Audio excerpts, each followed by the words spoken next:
Fala Santé! Bem-vindos ao quarto episódio do Fala Santé, o podcast onde nós, da Clínica Santé, nos reunimos para compartilhar com vocês conhecimento, experiências e um pouquinho das nossas histórias de consultório. Em especial, hoje, esse podcast está para lá de bom.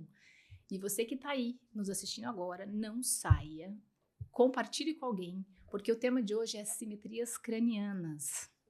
Uma paixão e o que eu mais atendo no consultório hoje. E tenho uma convidada especial, a mamãe da Serena, a Laura, uma pedagoga química, que estará compartilhando com a gente hoje a sua história, como foi a descoberta da simetria craniana da Serena, como está sendo o tratamento, e daqui a pouquinho ela vai falar um pouquinho mais de como está sendo tudo isso. Fernanda, minha parceira lá na clínica, que sempre está aqui como profissional, hoje também fazendo a sua parte, mas como mãe e compartilhando, porque Fernanda chegou na minha vida com os seus bebês, trazendo eles para eu cuidar, e hoje a gente está trabalhando juntas e facilitando o desenvolvimento do ser humano. Sejam bem-vindos, fiquem aí, porque hoje o tema é muito bom. Olha o que nós vamos falar. Muito bem. Antes da gente falar um pouquinho com as meninas, eu queria apresentar para vocês o que são as simetrias cranianas. Rodolfo, põe para nós aí um pouquinho só para que as pessoas possam entender. E as assimetrias cranianas, as assimetrias, o que sai do fisiológico dentro de um crânio de um bebê, tá? Então, nós temos aqui uma cabeça normal, uma plagiocefalia. Então, as assimetrias que nós vamos falar hoje são as posicionais. As assimetrias que a gente trata, que são a gente fala de benignas, que são tratáveis. E que tem outro tipo de assimetrias, que são as crânio-estenosos, que daí é um caso cirúrgico, que a fisioterapia, a osteopatia também passa pelo tratamento, mas em especial hoje são as posicionais. Então, nós temos a plagiocefalia, que é aquela cabecinha que fica numa diagonal, tá? Geralmente, essa plagiocefalia, ela fica mais plana de um lado e mais proeminente na testa contralateral. A braquicefalia, que é aquele achatamento, aquela planificação da cabeça posteriormente. Então, quando você olha com a criança de lado, você vê que está tudo bem retinho, como se fosse uma coluna junto com a cabeça, é tudo muito reto, então você vai ver uma cabeça mais alargada na lateral. E a escafocefalia, que já é o contrário, uma cabeça mais fechada aqui na região dos temporais, das têmporas, uma cabeça mais alongada.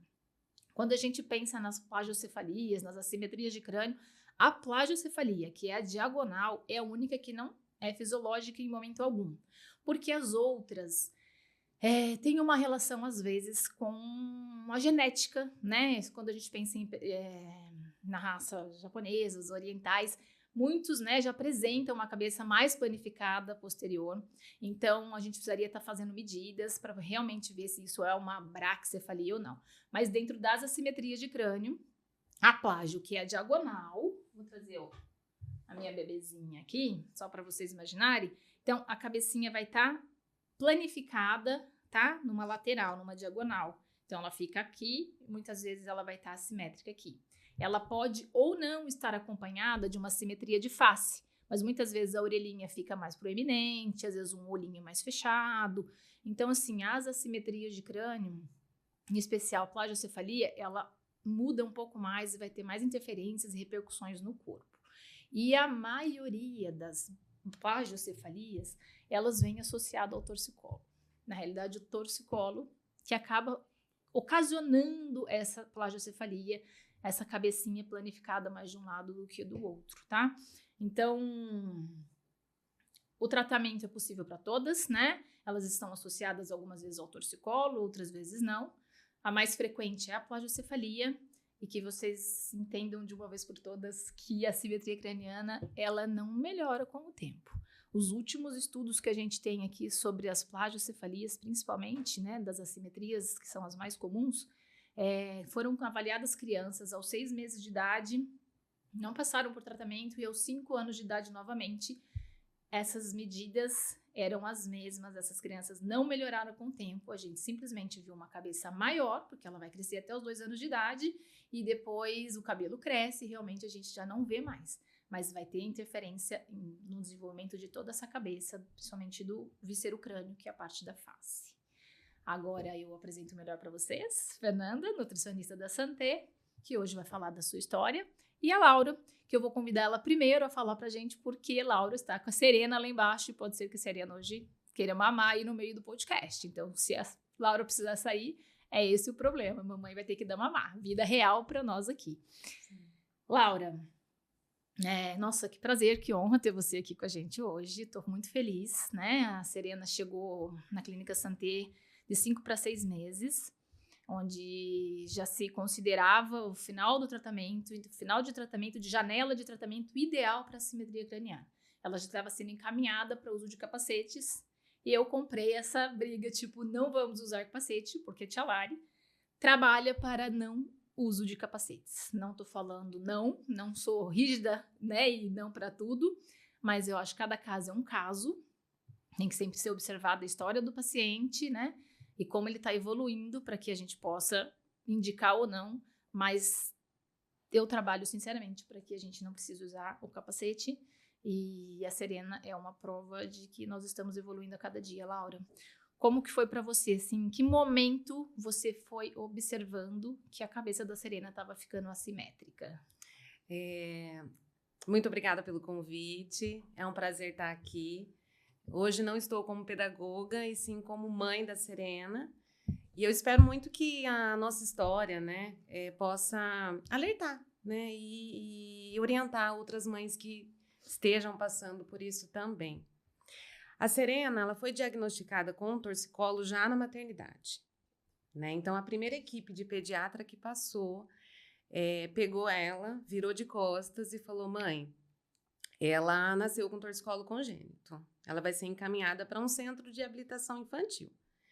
Eu, como mãe de primeira viagem, sozinha no quarto, né? Assim... Assustador. Assustador. Falei, meu Deus, o que é isso? O que isso vai desencadear na minha filha? Eu não sabia nem realmente o que era aquilo. Totalmente novo para mim, né?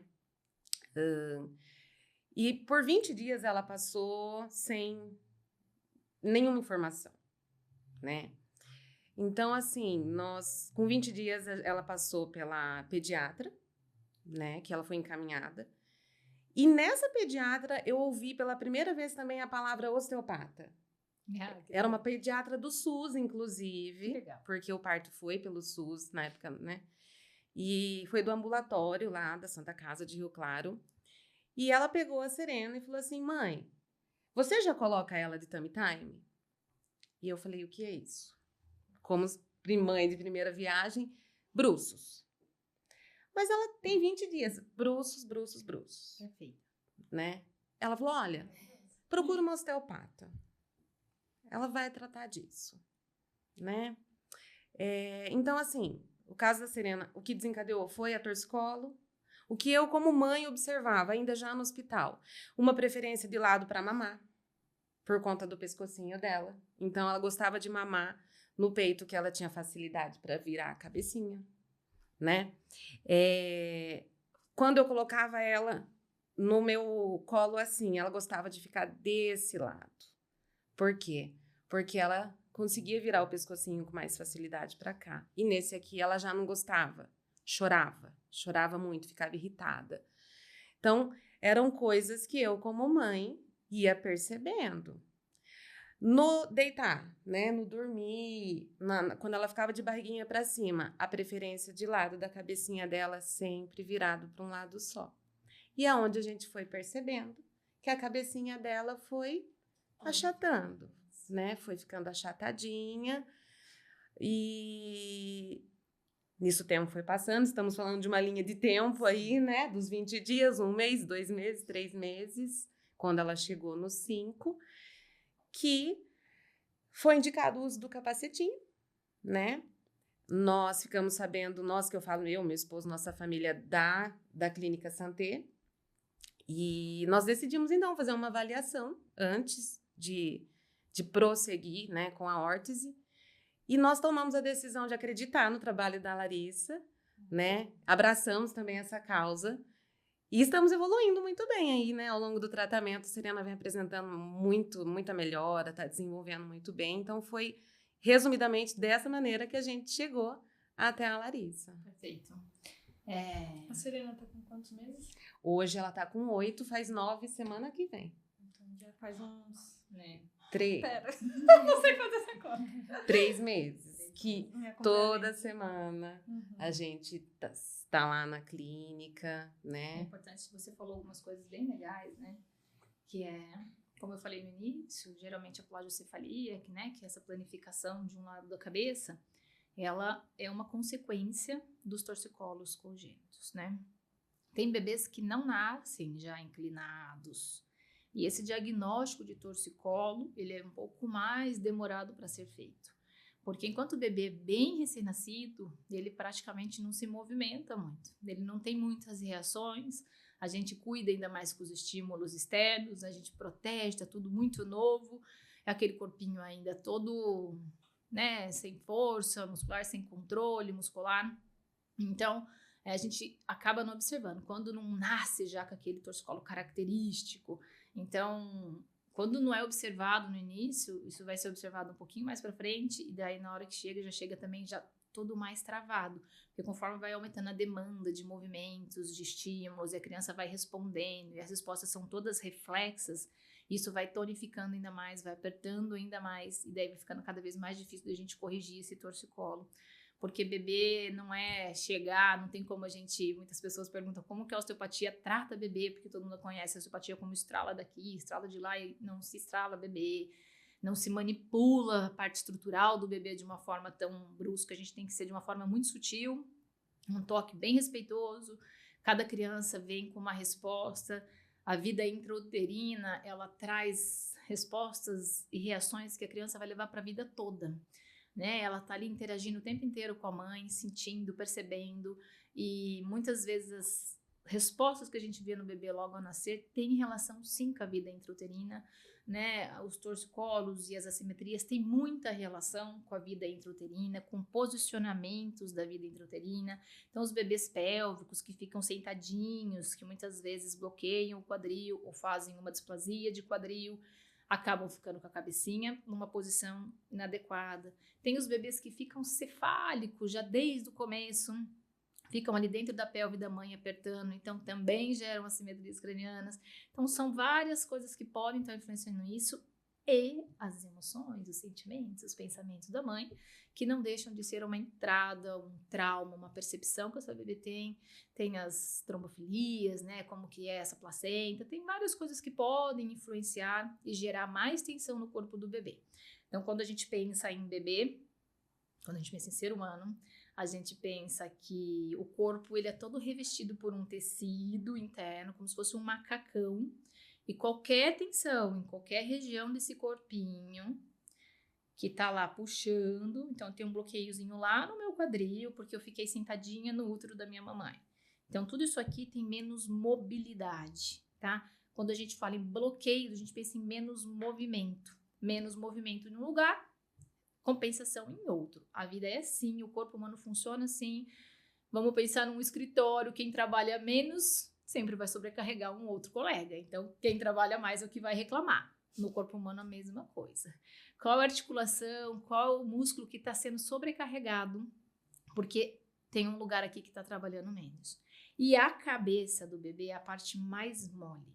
É a parte que vai se desenvolver nos primeiros 2 anos de vida o tempo inteiro, né? Então, isso aqui é um crânio de um bebê de 37 semanas. Então, vamos pensar que ele nasce às 40 semanas. Isso aqui tá um pouquinho maior, tá? Ainda todo abertinho, ó.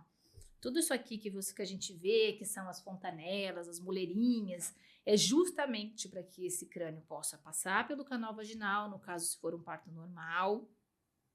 E para depois esse crânio poder crescer, o cérebro vai crescendo e vai empurrando o tecido ósseo, vai deixando de ser um tecido membranoso, porque a ossificação é assim que funciona, e ele vai formando osso, e tudo isso aqui vai se fechar, tá? Continua tendo um movimento micro, mas essa movimentação toda que ocorre nos primeiros 2 anos de vida já vai acabar. Então, é por isso que temos esses espaços todos, né, no crânio do bebê. Então, como é a parte mais mole, é a parte mais fácil de ficar assimétrica, é a parte mais fácil, como a gente diz, é a ponta do iceberg. É a região onde tem mais tendências a poder planificar, não vou nem dizer que é amassar, porque senão toda pessoa, né, todo bebê que ficasse numa posição só, ia ficar com a cabeça plana. Não é isso que acontece, mas isso favorece e muito, né? Então, o posicionamento do bebê no leito vai favorecer muito se essa planificação vai ficar pior ou não, mas não é a causa principal a posição do bebê na cama. Mas foi preconizado pela Sociedade Americana de Pediatria e brasileira que o bebê durma, né, e fique só na posição de barriga para cima. De lá para cá, a gente aumentou em assimetrias cranianas e atraso no desenvolvimento motor 400%. Diminuiu-se a morte súbita, né? Porque a criança ficando assim, ela tinha menos chances de morte súbita, diminuiu acho que em 3%, se eu não estiver falando errado, mas aumentou-se muito os atrasos. Então, devido a isso, veio uma nova campanha, que é o do Tummy Time, que é o que você falou, que a médica pediu para você fazer, então, que é o bebê fazer o exercício e ficar de barriguinha para baixo, tá? Então, no primeiro momento, ele não vai ter essa cabecinha elevada, né? O bracinho, a gente sempre vai tentar manter ele mais fletido. Importante que vocês saibam disso, mas o bebê pode praticar o tummy time desde a maternidade, tá? O tempo que ele suportar, não é para ficar o dia inteiro, até porque o bebê dorme a maior parte do tempo e o objetivo é que se faça esse exercício acordado, não é deitar, dormindo, né? Porque o objetivo é que esse bebê, deixa eu arrumar aqui, que esse bebê aos poucos comece a experimentar, elevar a cabeça para um lado, para o outro, comece a experimentar e ganhar força da cabeça. E com isso ele ajuda muito a não aumentar a planificação, porque já existia uma tensão que puxava essa cabecinha, não deixava ela desenvolver, e daí eu ainda vou e deixo ele 24 horas por dia numa mesma posição. Se ele tem torcicolo, ele vai inclinar para um lado e vai ficar ainda mais para aquele lado. Então, você arruma a cabeça, daí põe ele na posição da linha média, mas aqui tem uma tensão maior, ele vai sempre acabar caindo para cá. Conforme vai planificando a cabeça, mais ele vai ficando, porque é como se fosse uma bola murcha, né? Não tem como, onde a bola cai, ela fica. Então, a gente vai pedindo para os pais sempre, desde o começo, não parar de fazer o exercício, conforme vai ganhando força, vai ganhando sustentação, e a gente vai conseguindo melhorar o posicionamento e vai desenvolver melhor esse crânio. Lari, você comentou, né, da posição uterina, e a gente até comentou no primeiro episódio, e foi uma pergunta que eu te fiz, eu te faço agora de novo. Claro que no meu caso tinha 2 crianças e aquilo era um ambiente propício, né? Tipo, eles estavam... Importante dizer isso, Fê.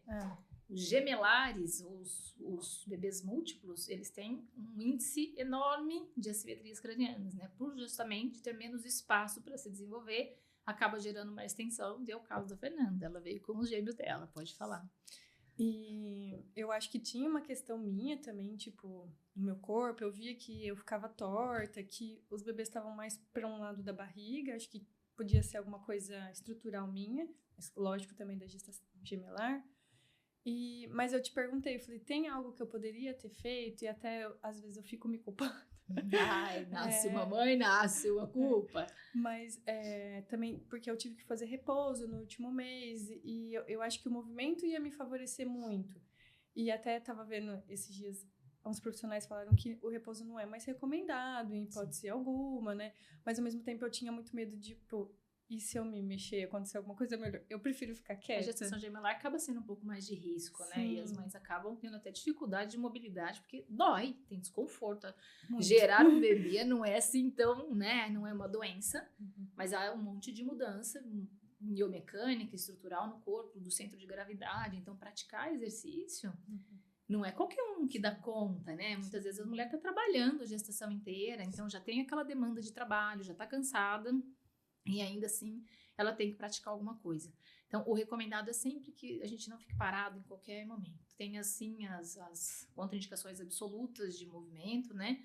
E daí é o médico que toma essa decisão. Mas, em geral, vamos pensar numa gestação que está correndo tudo bem, que não temos nenhum risco de vida para o bebê e para a mãe. O movimento é sempre a melhor escolha. Para mim, caminhada não tem nada melhor, nós somos seres humanos e a nossa vida, tudo começou andando, né? Assim que nos tornamos bípedes, saímos de uma posição quadrúpede para bípede, é andar, é caminhar. Antigamente a gente se movimentava, a gente ia de um lugar para o outro andando. Hoje a gente entra no carro, sai do carro, senta no escritório, levanta do escritório, sabe? A gente faz pouco movimento. Então, se a gente conseguisse pelo menos fazer uma demanda de movimento de caminhada diária, atividades físicas como yoga ou pilates, é o que eu, Larissa, acredito e recomendo, né? Eu tenho mães que fazem crossfit, tem mães que estão na musculação, tem umas que nadam. Eu acho que cada um vai se adaptar ao que gosta, ao que já está acostumado a fazer, e isso já contribui bastante, porque eu já estou acostumada a fazer crossfit, Larissa, eu vou continuar fazendo. Ok, só cuida, adapta, porque, né, não é o que eu recomendo, não é o que eu acho ideal, né, numa gestação. Acho que a gente pode, como tudo, a gente abre mão de várias coisas, comidas, bebidas, cigarro. O exercício pode ser uma boa escolha para ajudar essa mãe.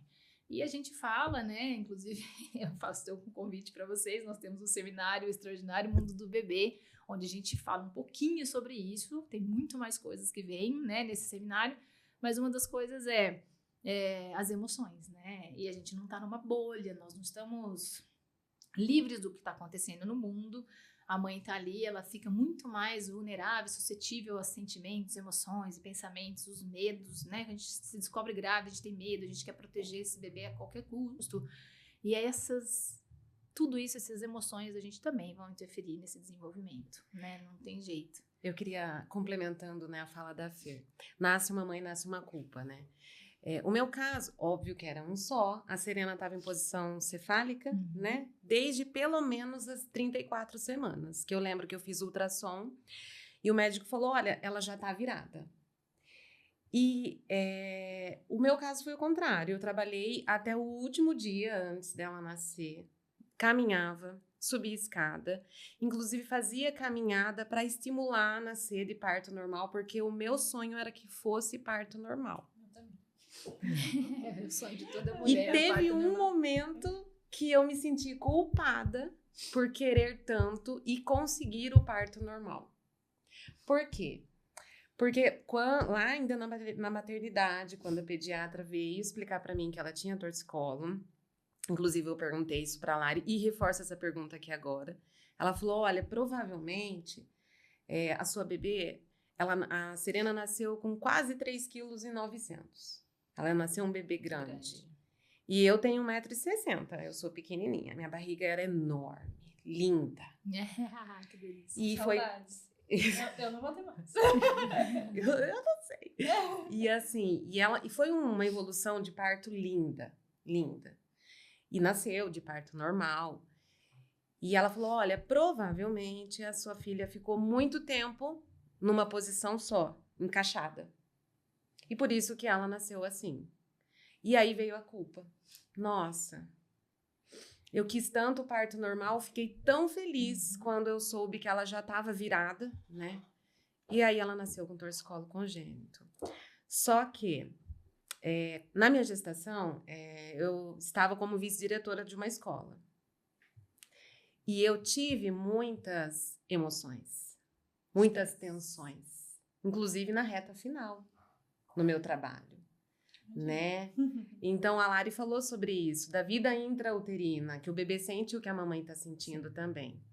Eu fiz caminhada até o final, com 39 semanas, uma semana antes dela nascer, eu estava andando, caminhando num parque, na rua, consegui me manter ativa, né, trabalhando, mas eu tive tensões, eu tive fortes emoções no meu trabalho, né? Então, teve um momento que eu senti essa culpa de eu ter conseguido ter parto normal.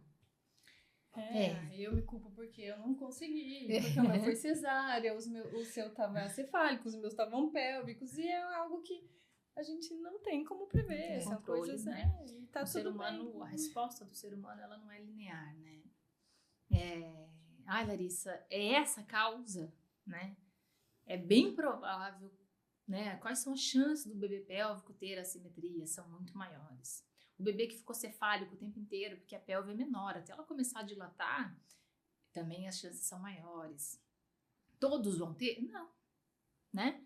Até porque existe uma reação de cada organismo, ela tem história já intrauterina, ela já traz a sua história dentro dela, né? O bebê, um filho, ele traz 50% de pai, 50% de mãe. E a epigenética vem falando disso todo o tempo, que as respostas nossas estão sendo influenciadas pelo meio, né? Então, a mãe está estressada, está preocupada, tem um monte de estresse, isso não deixa de ser também uma entrada de tensão, né? Então, assim, quando eu sinto uma emoção forte, pode ser de um luto, né? E como pode ser de um estresse, até porque isso libera hormônios no seu corpo e ela vai estar recebendo tudo isso também. Mas o que é mais importante, o que mais a gente precisa libertar as mães é da culpa, né? Porque nós não estamos nesse controle, né? Não cabe a nós isso, pouco cabe a nós. Então, eu acho que, mãe, é importante que você saiba, a culpa não é sua, né? E tudo se organiza. E tudo se organiza. Hoje, porque eu já passei de todo o processo, tá tudo bem. Eles estão maravilhosos. E ainda bem que tem. E tem outra resposta, que é, às vezes, esse ser humano precisava passar por essa história, precisava, sabe? Que legal, a gente se conheceu, a gente troca, a gente aprende, a gente cresce como ser humano. Então, assim, nada por acaso. Quem sabe de tudo é Deus e a gente tá aqui. Eu sempre digo que seria bom não ter a minha profissão, se não tivesse problema, se não tivesse dor, se não tivesse disfunções, mas existem, então que bom que a gente está aqui para poder ajudar vocês, né, e poder facilitar esse processo do desenvolvimento, e principalmente hoje a gente tem conhecimento, né, então assim, da mesma forma que falam, a vida inteira eu comi açúcar e eu não morri, a gente também nunca foi tratado, tá todo mundo bem, não tá todo mundo bem. Nós temos um mundo de doentes crônicos, né? Pela influência do meio ambiente e porque a gente não foi tratado enquanto criança. Então, assim, essa semana eu peguei um bebê em que a sutura coronal, né? Que é essa suturinha aqui, ela estava cavalgada. Ela tinha como se fosse uma tiara aqui, assim. Ela teve durante o parto normal. Tudo isso visível, se fecha, muito, muito visível. Né? Então, tudo isso se fecha para que seja passado e essa criança não voltou ao movimento, porque conforme sai, tira a pressão, tudo começa a acontecer, os líquidos começam a fluir, respiração, todas as pressões negativas internas começam a acontecer, entrou a gravidade, então tudo isso é para se ajustando, né? Tem crianças de parto normal que nascem com a bossa, né, Fê? Que é tipo como se fosse um hematoma na cabeça, então tem várias coisas que podem acontecer, que às vezes a mãe fica preocupada, foi por causa do parto normal? Existe sim uma pressão maior, mas uma pressão necessária para desenvolvimento do organismo, de pulmão e tudo mais. Então, sim, mas é uma regra, esse é o melhor parto? Não, o melhor parto é o que você teve. Né? É o que foi bom, o que deu para acontecer, o que foi possível, porque senão a gente fica presa a regras, e regras não existem, né, para o desenvolvimento humano. A regra é não ter regra. A regra é não ter regra. Boa, Fê. Então, assim, essa criança chegou para mim com questões intestinais. É um intestino que não está funcionando bem, é uma criança que tem muito desconforto abdominal, está o tempo inteiro com gases, o tempo inteiro com a disquesia. Então, a busca foi disquesia, a busca foi cólica. Daí eu tô avaliando, falei, nossa, só tem um cavalgamento de suturas. Daí a mãe falou, que é isso? Então eu peguei isso aqui e mostrei. Ó, esse ossinho aqui, que no adulto já tá unido, tá? Esse frontal na nossa cabeça já tá juntinho. No bebê ele é separado. Mas isso aqui, na hora do parto, fez isso e ficou, tá? Então, você vê uma tiara no bebê, assim. Eu falei, essa criança, se não tratada, é o típico ser humano que fala assim, eu tenho dor de cabeça desde que eu me conheço por gente. Por quê? O cérebro tá crescendo, tá querendo empurrar aquele crânio tá travado. Tem um bloqueio. Então, quando o osteopata fala sobre bloqueio, sobre tensão, sobre disfunção, é isso que a gente quer dizer. É algo que não está funcionando como esperado, tá? Isso era para pôr um outro posicionamento para que tudo pudesse desenvolver. O cérebro está crescendo embaixo disso aqui, né? E tem as meninges, tem membranas que vão embalar todo o sistema nervoso central, didaticamente vão recebendo nomes diferentes. Então, aquela é uma meninge, tem duramato, epiamato, e depois ela vai passar para nervos, só que é um tecido conjuntivo contínuo.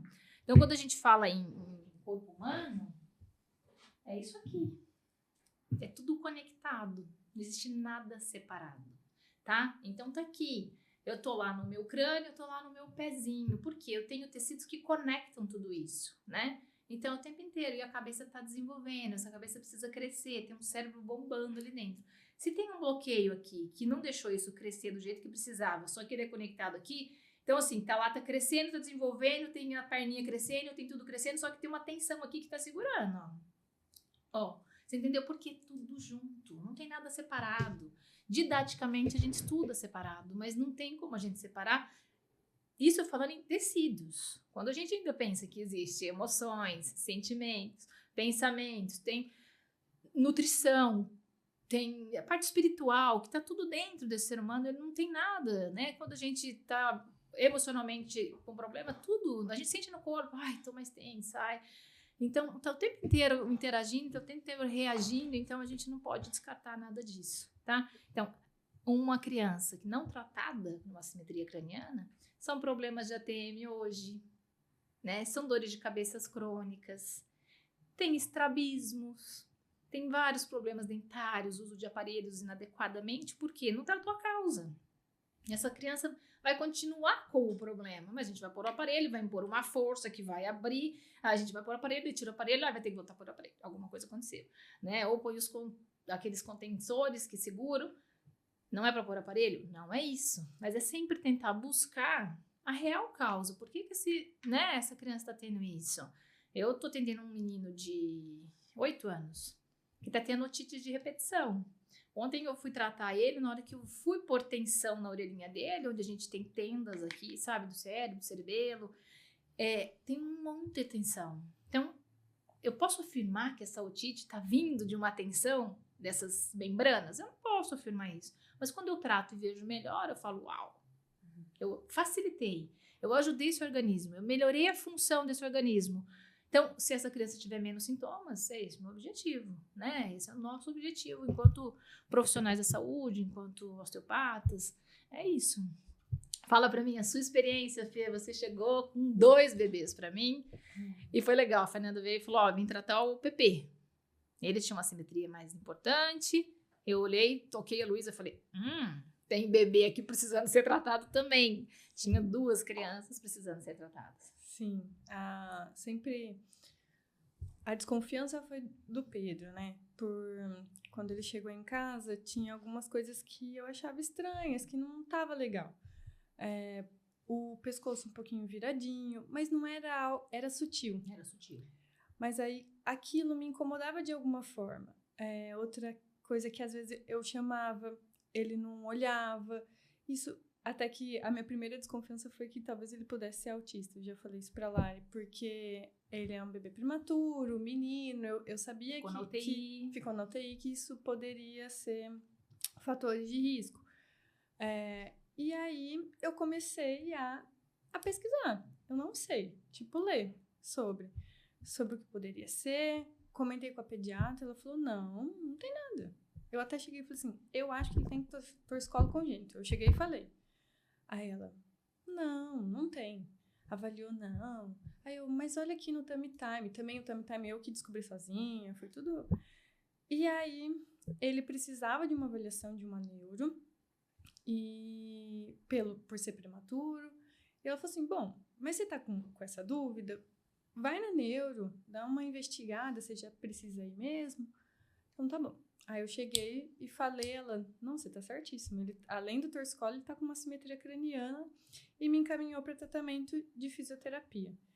Na época, a gente começou a fazer a fisioterapia com uma pessoa não especializada, eu acredito. E eu via que tinha algo errado, não estava legal. O Pedro parece que, além de não evoluir, piorava. Era uma sensação muito estranha. Após a sessão. Antes, durante e depois. Antes não, mas durante e depois, assim, pra mim era muito tenso. Aquilo me incomodava muito. E aí, eu cheguei um dia pro meu marido e falei, não dá. Não dá, eu quero levar ele pra São Paulo. Eu sei que tem uma clínica especializada, pessoas especializadas, eu quero ir pra lá. A gente pegou e foi muito engraçado. Ela olhou o meu prontuário e falou, você é de Limeira? Eu falei, sou. Aí ela, viu, tem uma pessoa muito boa em Limeira, que estudou comigo. Aí eu falei, não, você tá mentindo. Ela, não, tem. ela avaliou, as crianças falaram, eu posso fazer a avaliação, mas ia ser muito difícil ter que levar eles toda semana para São Paulo. E aí, já no mesmo dia, eu já mandei mensagem pra Tati no carro, Tati, na vinda de São Paulo, marquei a avaliação com a Lari. E aí, tudo começou a melhorar, assim. Eu via que a cada dia, tipo, o Pedro era outra criança. Eu até lembro minha mãe falar, Fer, o que tá acontecendo? Tipo, é outro. Aí eu falei, ele tava incomodado, tipo, até o choro dele era, tipo, ele não chorava, eu achava isso estranho, por isso que eu também achei do autismo, e o choro dele, ele assim, Contido. Mas era uma dor, ele tava tenso, né? Então, isso, e uma coisa que eu acho muito legal, que eu passei por alguns profissionais antes, e eu tinha muita dúvida. Quando eu pensei, tipo, em fisioterapia, osteopatia, na verdade, fisioterapia, né, para bebê, eu achava que era igual de adulto, sei lá, vai pôr choque, vai ficar fazendo assim, alongando. Eu achava muito que era isso. E até alguns profissionais mexeram na cabeça do Pedro, assim, tipo, e ele se incomodava muito. E aí eu cheguei na Larissa e a Lari não fazia nada disso. E eu falei assim, Lari, me explica, porque eu não tô entendendo nada, isso tá me deixando cada vez mais confusa. E é aquela vontade de entender, ele né? tinha um super trave no quadril, né? Aquilo que a gente mostrou aqui. Os dois ficaram sentados, a Luísa ainda meio em cima dele, assim, Exatamente. Né? E além de tudo isso, o Pedro tinha atraso no desenvolvimento, né? Tinha. Alguns. Principalmente o ficar, como chama aquela posição? Esfinge, ele demorou muito tempo para fazer. Acho que tem uma foto dele, né? Que na hora que ele tá de bruços, assim, a cabecinha, a inclinação do pescoço dele, aqui, ó, né? Dá pra ver essa certinho. é antes, né? Que ele tinha. E aparecia mais quando ele ficava de bruços. Sim, na hora que você ele precisa vencer a gravidade, né? Então, ele precisa executar a força, vencer a gravidade. A gente conseguia ver ainda mais o quanto ele tinha de apertamento de um lado, né? E ali nós estamos dando tchau para ele, já saindo gatinhando, com o desenvolvimento motor adequado, esperado para a idade. A Luísa ali. Não, gente, não dá. Esse é o Pedro e essa é a Luísa. Os dois fizeram com a Lari. A Luísa tinha, mas era mais sutil, bem né, sutil, Lari? não era tanto uma simetria, ela tinha tensões que poderiam atrasar o desenvolvimento motor dela, né? Então a gente foi observando, tinha dia que ela chegava um pouco mais tensa. Por quê? Porque eles estão reagindo o tempo inteiro, né, gente? Tem as vacinas, os dias de vacina, a criança fica bem mais tensa, né? Então tem coisas que a gente vai encontrar em nenhum outro momento da vida. O bebê vai crescer tanto em um ano, se desenvolver tanto em um ano, aprender tanto em um ano. Então é importante a gente considerar tudo isso, e durante esse ano, além de todo o aprendizado, desenvolvimento, crescimento, ele toma muitas vacinas, né? Ele fica mais suscetível, vulnerável, às vezes a qualquer gripinha, porque eles ainda não têm um sistema imunológico adequado. Quando chegar por volta dos 6 meses, eles vão aprender a comer. Então, assim, é tudo muito novo, é muita coisa para ser gerenciada. Então, o tempo inteiro isso vai ter uma influência no bebê e pode ter uma reação, né? A gente está aqui para facilitar isso. Nem toda criança precisa de tratamento. Mas se toda criança passar por uma osteopatia, né, um tratamento manual, sutil, respeitoso, com certeza nós vamos ver melhora desse desenvolvimento de uma forma ou de outra. Mesmo o bebê que não tem uma queixa como a de vocês, né? Mas hoje está muito mais comum as assimetrias. E essa é uma das perguntas mais frequentes. Nossa, Lari, mas por quê? Antes a gente não sabia, não se observava tanto, não estávamos tão atentas a isso, né?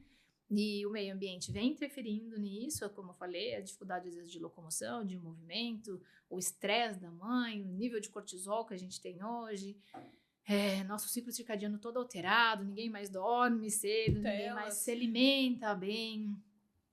E existe um índice altíssimo de assimetrias cranianas em filhos de médicos. Então você fala, nossa, quanto mais conhecimento parece que vem uma aprovação, um teste. O conhecimento, de certa forma, ele traz mais diagnósticos. Então, não é que tem-se mais, é porque daí hoje eles estão mais atentos a isso, né? A informação tá aí, tá no Instagram, tá no TikTok, tá num monte de lugar. É importante hoje, né, um podcast como esse, trazer um pouco mais de conhecimento, para que vocês tenham um pouco mais de filtros, né? E trazer esse tipo de informação e ser um acesso para todos. Então, o podcast nasce mesmo com essa oportunidade de quem talvez não tenha oportunidade de estar numa clínica, entrar em tratamento, mas ter conhecimento de algumas coisas que você pode estar fazendo em casa, que pode ajudar e facilitar a vida do seu bebê, Né? Então, Larissa, como que eu consigo identificar isso, né? Uma das primeiras queixas sempre vem, Laura, com a dificuldade de amamentação, né? Então, assim, às vezes não foi o diagnóstico do torcicolo, porque a criança não tinha aquela inclinação super, mas na hora que ela vai mamar e que ela precisa movimentar um pouco a cervical, e que ela vai sugar, e que ela demanda de músculos importantes, né? Ela começa a ter dor, desconforto, e ela não mama, tá? Então, um dos sintomas mais comuns que a gente encontra no torcicolo é a dificuldade do bebê mamar, e principalmente a queixa maior numa mama. Então, um sinal importante para você observar em casa, né? E depois a preferência, por um lado, e que vai aumentando cada vez mais. No começo você põe e ele fica. Aí depois ele vai caindo, ele vai caindo, ele vai caindo. Na hora que você vê o teu bebê tá totalmente inclinado. E de repente você fala, nossa, minha cabeça do meu bebê ficou torta. Daí você corre para trás. E pra mãe, o que ela quer? Ela quer ver o bebê bem, quietinho. Então, nós tendemos a deixar ele no lado da preferência. Sim. Por quê? Vou desconfortar meu bebê? Exatamente. Então, ele vai pro colo onde ele gosta de virar. Aqui ele começa a chorar. Opa, eu vou trazer ele pra cá de novo. Ele vai dormir, ele faz isso aqui com a cabecinha e tá dormindo tranquilamente. Você vai reposicionar ele? Jamais, nunca. Por mais que eu fazia isso, eu era orientada. E reposicionava. Então, a gente fez tudo isso. Era tummy time, reposicionamento. E falando em causa, consequência e conexão, tinha uma coisa que a gente observava na Serena, que era a coluninha dela em C. Nossa, a coluna da Serena foi um... A não coluna... sei se a gente pôs imagem da coluna dela, eu acho que não. A coluna da Serena era uma vírgula, era um C. Por quê? Eu sou leiga, mas a intuição de mãe, né, falava, ela fazia isso aqui, ó. Ela inclinava inteira. Ela fazia isso aqui. Toda tortinha, uma bananinha. E, assim, nós passamos por alguns profissionais também. E eu ouvi muito, é normal. Lá é normal. Aquela história que eu lembrei agora que o Pedro dormia assim, Isso. com a cabeça muito pra trás. Nossa, tipo uma envergadura. Meu Deus, aquilo me dava um desespero. E a gente que é mãe, que observa o bebê, está com o bebê 24 horas por dia. Eu pegava ela no colo e ficava na frente do espelho. A menina ficava assim no meu colo. Eu colocava ela para dormir, ela dormia assim. No tummy time, ela também ficava assim, né? E eu lembro que quando eu cheguei na Lari, a primeira coisa que ela falou não foi nem da torcicolo e da assimetria, foi da tensão na coluna. Nossa, era muito diferente um lado do outro. E naquele dia eu falei, Rebaça. não tô louca. Né? É muitos detalhes, Então, né? assim, não sou nenhuma expert, a Serena tá com 8 meses, mas a mãe tá com o filho 24 horas. Isso, perfeito. Ouça a sua intuição, né? Vai atrás, questiona. E como Mas profissional, por quê? escute as mães. Isso. Né? Tipo, entende. Esses dias eu tava em atendimento e falei, gente, aquela paciente me disse uma coisa tão sutil, como que eu não entendi que aquela era a maior dor? Mas eu também sou um ser humano. Uhum. E aí eu perguntei, eu falei, me repete de novo, eu vou ser repetitiva, por favor, me fala qual que é a sua maior dor, que a gente vai começar por ela. Uhum. Daí, tipo, tá tudo bem. Mas é isso, né? Eu acho que é importante. E assim, uma coisa que a Fer falou e que e aconteceu com a Serena o desenvolvimento dela. Fez isso aqui. Gosto daquela história, vou contar aqui, né? As sessões da Serena são sempre às quartas-feiras.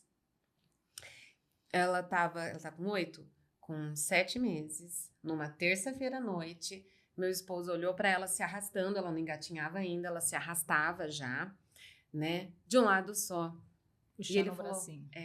Ele falou, poxa, tadinha da Serena, olha só, ela tá se arrastando de um lado só. Na quarta fomos para a sessão, e aí eu coloquei a Serena no chão. Nos primeiros minutos, a Serena foi se arrastando e a Larissa falou, olha, eu preciso liberar esse lado, porque ela tá puxando um lado só. Na quarta-feira, ela dormiu. E eu adoro quando ela dorme em dia de sessão. Eu aprendi isso com a Larissa, porque o sono é onde... Para a reparação, né? Exatamente. Ela começou ali no sono dela a colocar tudo em prática o que ela tinha aprendido. Dormiu. Na quinta-feira, 23 de maio, Nossa! a gente estava na sala e ela no chão, ela saiu engatinhando. Certinho. Com 7 meses. Com 7 meses. O que não é esperado, hein?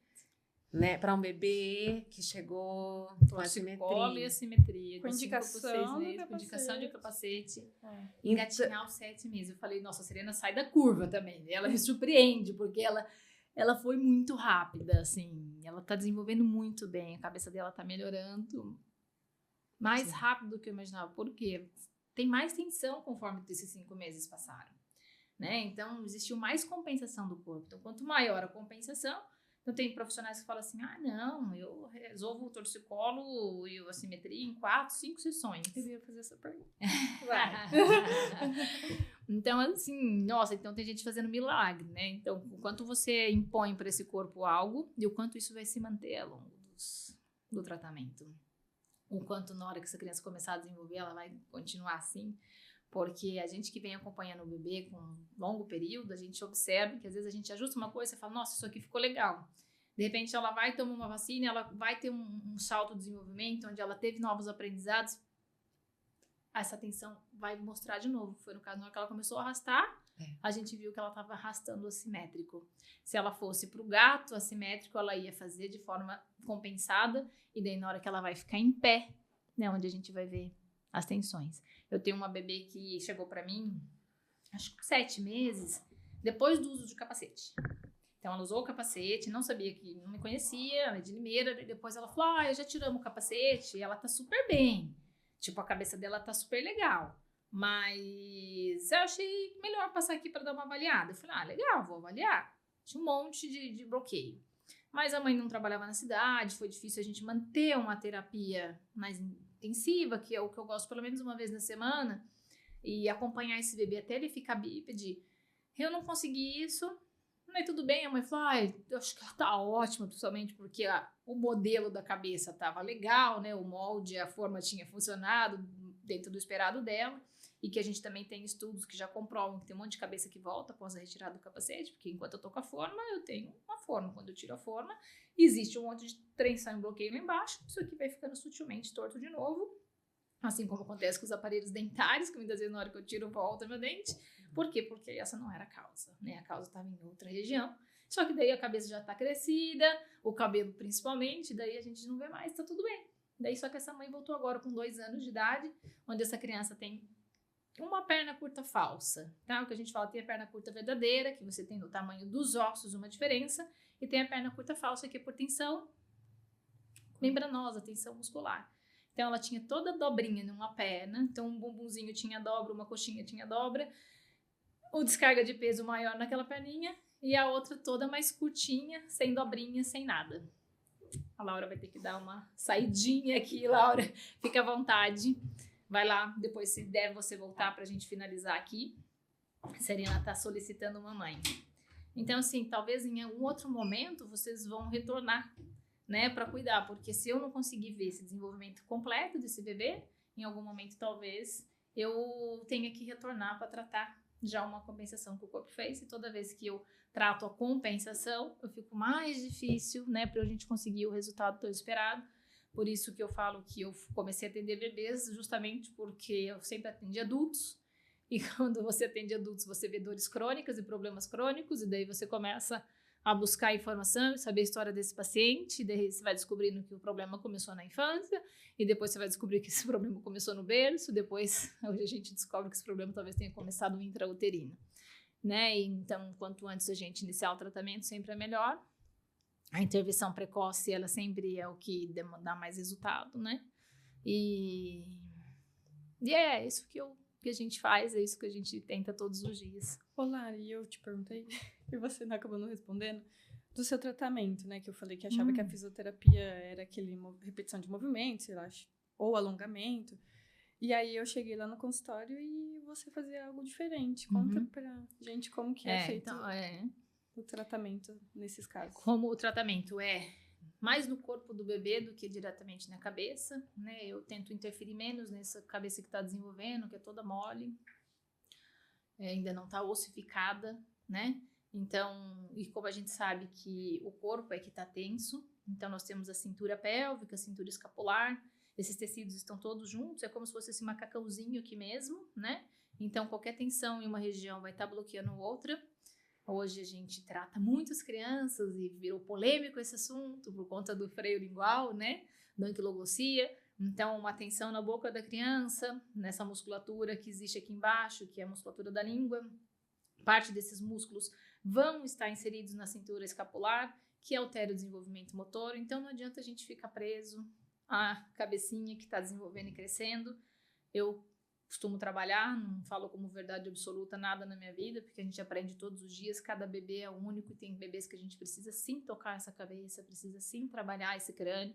Existem suturas, como eu falei, né, desse último bebê que tem uma tensão, um cavalgamento de suturas. Então não tem, quando você vai atender um bebê, não tem uma técnica específica, quando você vai atender, não um bebê, né, um ser humano, não tem uma técnica específica, é tocar esse corpo e sentir a necessidade dele naquele dia, né? Mas assim, o que não pode ser feito, alongamento, tá? A gente não alonga bebê, é um tecido que a gente chama não mielinizado, é um tecido não maduro. A experiência motora dele é reflexa, ele vai amadurecer esse tecido, que é mielinizar esse tecido conforme ele vai ter experiência motora, conforme ele vai se desenvolvendo. Então, a gente não pode pegar um tecido conjuntivo e estirar ele, né? A gente não faz isso em adulto mais, tá? O recurso terapêutico manual de alongamento, que a gente aprendeu na faculdade, na fisioterapia básica, já caiu isso um pouco por terra, porque se eu tenho um tecido contraturado, se eu tenho um músculo, né, contraturado, esse tecido conjuntivo que envolve ele é o que realmente está encurtando, né? Até porque o músculo ele tem uma inserção, uma origem de inserção. Para ele diminuir de fato de tamanho, ele tem que estar com uma super hipertrofia para ele ficar menor, né? Que se a gente vê nas pessoas que têm grande hipertrofia, eles têm encurtamento, diminuição de amplitude de movimento. Então, quando a gente pega um tecido, principalmente de bebê, não mielinizado, e a gente alonga, a gente rompe fibras colágenas.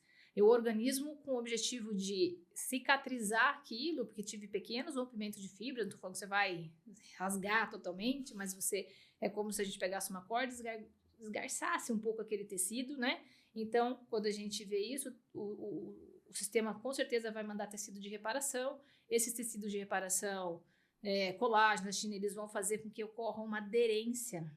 Então, a gente pode ter mais fibrose e aumentar ainda mais a tensão desse bebê. Então, o alongamento, ele é totalmente contraindicado. E a minha forma de trabalhar é deixar a cabeça se desenvolver e dar tecido e possibilidade para a cabeça desenvolver, né? Se ela é a ponta do iceberg, se ela que está mais se desenvolvendo nesse momento, eu vou soltar tudo que eu tenho de possibilidades aqui embaixo, deixar esse tecido solto para que essa embalagem toda possa dar possibilidade para o cérebro crescer, empurrar esse crânio e aos poucos ele vai ossificando, né? Então, no bebê não, né? A gente tem o víscero-crânio, que é a parte do rosto, da órbita para baixo, e o neurocrânio, né? Que é a parte da abóbada craniana mesmo. Então, todo o desenvolvimento, principalmente do víscero-crânio, tem relação direta com o sistema digestivo, que foi até que eu comecei a falar daquela bebê que tem cavalgamento e que chegou para mim com queixa digestivas, de cólica, né? E na hora que a gente começa a trabalhar isso aqui, a gente melhora o sistema digestivo da criança. Tem inervação que sai do crânio, responsáveis, né, para o estômago, para o sistema nervoso autonômico, de vísceras altas, do estômago. O nervo frênico que vai para o diafragma, ele está na cervical. Então, assim, tudo isso vai estar influenciando outros sistemas. Então, quando a gente toca e a gente consegue chegar no ponto de maior tensão desse bebê e tirando as cascas da cebola, né, e liberando esse corpo para que ele possa se desenvolver de uma forma mais harmônica, para que a criança consiga fazer o desenvolvimento motor dela tranquilo, é esse o objetivo, dar função para esse corpo se desenvolver melhor. E na hora que esse bebê sair da posição que ele vem, né, desde bebezinho, que ele sai de um arrastar para um engatinhar, que é toda uma hierarquia do movimento, assim como existe hierarquia de tecido, o músculo é que menos interfere, tem outros tecidos que vão sofrer antes, é dar possibilidade só para esse desenvolvimento ser de uma forma mais harmônica e coerente. Certo. Ah, muito bom. Qual foi a sua maior dificuldade, Fê, assim, você acha, durante o tratamento, o processo todo, assim? Eu acho que a maior dificuldade é não ter tido acesso à informação de qualidade. E descobrir um profissional que eu pudesse confiar. Eu acho que, pra mim, o que mais doeu foi isso. Você lembra com quantos meses vocês chegaram? Com quase 6. Com quase 6. Importante isso, gente. O quanto antes é melhor. Nossa, Larissa, mas eu vim cedo e mesmo assim minha filha ainda tem uma assimetria, né? Tipo, já tem tempo. Esse bebê é único, né? Eu não sei o que realmente impactou aquele organismo. Se foi de fato um trauma físico, né? Que tipo, uma posição intrauterina mantida por muito tempo, ou se teve uma emoção junto com isso, né? Então, assim, eu bato o carro, tenho um trauma e tenho uma emoção. Eu bato o carro e alguém morreu, eu tenho um trauma e uma emoção muito mais forte. Então, assim, como esse bebê percebeu algo, né? E que momento isso sai do eixo e que faz com que esse corpo entre todo em compensação e adaptação, que assim que ele entra já nesse mundinho e que daí ele vai ter que se adaptar a várias coisas, né? A criança vai começar a vencer a gravidade, ela tem uma respiração para se adaptar, tem um sistema para se adaptar, que é todo imaturo, assim, vivendo as experiências do dia a dia que ele vai aprendendo, que ele vai se organizando, que ele vai se modulando, tudo deixa de ser reflexo para ser no modo de controle, que daí a gente vai organizando isso e vai se desenvolver melhor. Só para lembrar, que eu não queria deixar de esquecer, né, que a gente tem um medidor, que é o craniômetro, né, só para a gente poder realmente tirar as medidas exatas, né, tipo da cabecinha. Então a gente pega a cabecinha e mede de um lado, né, da simetria da plagiocefalia de um lado e do outro, e ver a diferença que existe entre essas duas medidas, né, para a gente poder fazer uma classificação dessa cabeça, e daí a gente aos poucos acompanha. E da braquicefalia também, a gente pega da lateral, antero-posterior, né? Então, existe um recurso de avaliação que a gente consegue, mas dentro dos estudos, dos tipos de avaliação mais fidedignos é a avaliação visual, né? Você olhar o quanto você vê. É que a medida, muitas pessoas ficam perdidas, porque, por exemplo, você pega uma diagonal, você tem um perímetro cefálico, né? Então, às vezes, mas está dentro da normalidade o crescimento da cabeça. Mas não está na diagonal, né, gente? Então, isso precisa estar bem próximo, bem simétrico. É muito importante. Porque sempre foi falado, mas a gente é assimétrico mesmo. Não é todo mundo retinho, todo mundo não é assim, assado, realmente. Mas o quanto mais simétrico e organizado o corpo for, né, principalmente quando a gente fala de coluna, que é um eixo de sustentação de tudo isso, é o que vai deixar um corpo mais organizado. Corpo organizado, mente mais organizada, né? Não é, como eu disse, não tem nada separado, então é importante que a gente tenha isso tudo bem organizado e alinhado, principalmente quando a gente está falando em desenvolvimento, né? De um ser humano que vai sair de uma posição para outra, para que ela siga a vida, siga o horizonte, se desenvolva da melhor forma. Como que tá o Pedro hoje, Fê? Maravilhoso. O desenvolvimento foi ótimo, mas é engraçado, assim, vira e mexe, você às vezes tem algumas queixas, né, que às vezes você fica desconfiado. O Pedro tem um pouquinho de estrabismo, né, Fê? E um pouquinho um olhinho maior que o outro ainda, mas desenvolvimento motor é assim, tipo, é surreal, é muito bom. Foi muito bom, ele tem um motor bem bom, um cognitivo bom. Sim, foi excelente, mas eu acho que ainda tem alguma coisinha que dá pra gente... E é o que você falou, vai crescendo, vai tendo outras demandas, a gente vai olhando para outras coisas. Né? E tem o tempo de experiência de trabalho da fisioterapeuta também, experiência, né? Muda isso. Quando eu atendi o Pedro, com certeza, né? Eu tinha um tempo de experiência, hoje a gente vai melhorando hoje também. Você tem 4 anos a mais. Melhorando enquanto profissional, mais estudo, mais aprende, né? Todos os bebês que já passaram por mim, é a minha escola, né? É o dia a dia, porque não tem uma resposta única, verdadeira, de todos são iguais. Olha, todas as plagiocefalias, né? Tem história da UTI, né? O quanto que esse bebê respondeu a esse estímulo, né? Quanto tempo esse bebê ficou na UTI. Então, tem bebês que ficaram na UTI 3 meses e que junto disso tem uma cicatriz no meio do tórax, porque teve que operar o coração. Sim. Então, além de todas as tensões, do trauma, da emoção que esse bebê viveu, ele tem uma super cicatriz no meio do tórax, né? E tudo isso vai estar o tempo inteiro influenciando essa cabeça a se desenvolver, né? Então, talvez em algum momento a gente encontre uma outra compensação desse bebê, né? Uma outra atenção que precisa ser ajustada. Então é isso, maternidade real. Laura voltou. Laura, você acha que você tem mais alguma dúvida, assim? Como tá o tratamento da Serena? Nós estamos ainda para finalizar tudo isso. dúvidas sobre o tratamento da Serena, eu acho que toda mãe fica ansiosa pela alta, né? Quando, né? O que determina a alta dela. Uma coisa que eu aprendi com a Lari foi a tentar conter a minha ansiedade também. Isso. Porque não adianta, você tem um filho que... Passei por essa situação de levar ele num neuropediatra e o neuropediatra afirmar que ela tinha cranoestenose e era caso cirúrgico. Esse dia foi horrível para mim. Chorei muito. Então, era uma enxurrada de informações, né? E a gente faz o melhor com aquilo que se tem de informação no momento, né? E, enfim, era cranoestenose, tudo torcicolo. Plagiocefalia, braquicefalia, gente, quanta coisa, né? E muitos profissionais, uma agenda lotada, e eu também senti, eu falava, é muito para uma bebê de 5 meses, é muito. Eu quero curtir minha filha, eu quero abraçar, beijar, pegar no colo, estar com ela, essa agenda tá muito cheia para uma bebê, né? E quando a gente chegou na Larissa, a gente teve essa conversa também, e eu consegui me acalmar. E eu consegui entender que é um trabalho de formiguinha, um tijolinho de cada vez, né? E por mais que a gente já esteja vendo resultados, né? Em tudo. Na cabecinha, na coluna, na minha maior preocupação, que era o desenvolvimento motor dela, né?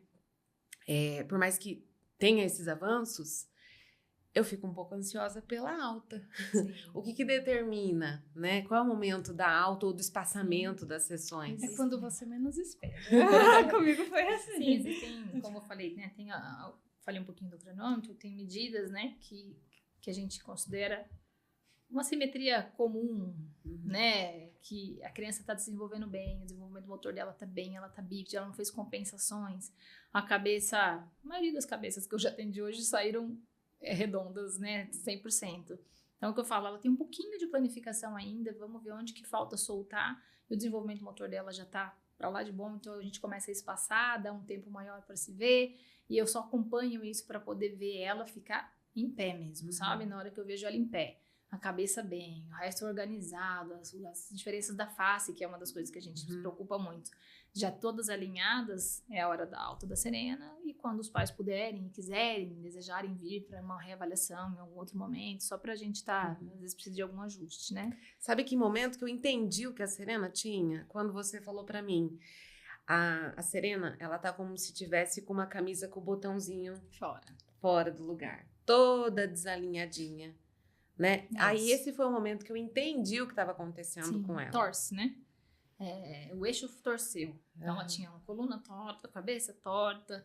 Então, agora a gente tá pondo ela no eixo, né? Então, a gente espera ela no eixo, um eixo forte, sustentado, porque ela tá fazendo o desenvolvimento motor certinho, ela arrastou, sentou, engatinhou. Então, ela tá dando, essa hierarquia tá sendo respeitada para a hora que ela ficar em pé. Daí a gente avalia, não se preocupe, o pé ficou isso, porque vai desenvolver isso aí até os 5 anos de idade. E daí a gente só avalia se tá ficando muito ou não. E daí você viu que você deu estrutura para essa casinha que foi levantada. E daí é isso que a gente precisa. Alinhamento. Show! Maravilha! Muito bem. Então, se você gostou desse conteúdo, se você gostaria de saber mais, a Santé, né, a equipe Santé tem um seminário Extraordinário Mundo do Bebê, onde um pouquinho disso aqui a gente traz de conhecimento para as mães gestantes, porque se você tem essa informação, que o seu bebê ainda é na barriga, é bem legal, porque você já pode ter alguma ação que possa melhorar e facilitar o desenvolvimento do seu bebê, ou se não, se seu bebê nasceu, se teve alguma interferência do parto, ou, né, nos primeiros meses de vida, você já vai saber identificar. Curta, compartilhe, porque no mês que vem nós temos o Agosto Dourado, nós vamos voltar com um podcast sobre amamentação, trazendo uma convidada para falar da sua experiência também, e que teve essa interferência do pescocinho para amamentação e perdeu, infelizmente, a amamentação, né? Nem tudo, às vezes, dá certo para todas. O nosso objetivo é apoiar, né, e facilitar isso para que ocorra da melhor forma, da maneira esperada da mãe, né, que sempre vem cheia de expectativas para o nascimento do seu bebê. E é isso. Muito obrigada por ter ficado com a gente até aqui. Obrigada aos nossos colaboradores, a Yuzu Boutique que fornece as roupinhas para a gente estar aqui, e as Joias de Gam, que é um dos nossos colaboradores também. Um grande beijo, fiquem com Deus e até o nosso próximo podcast. Fala Santé, um brinde. Fala Santé.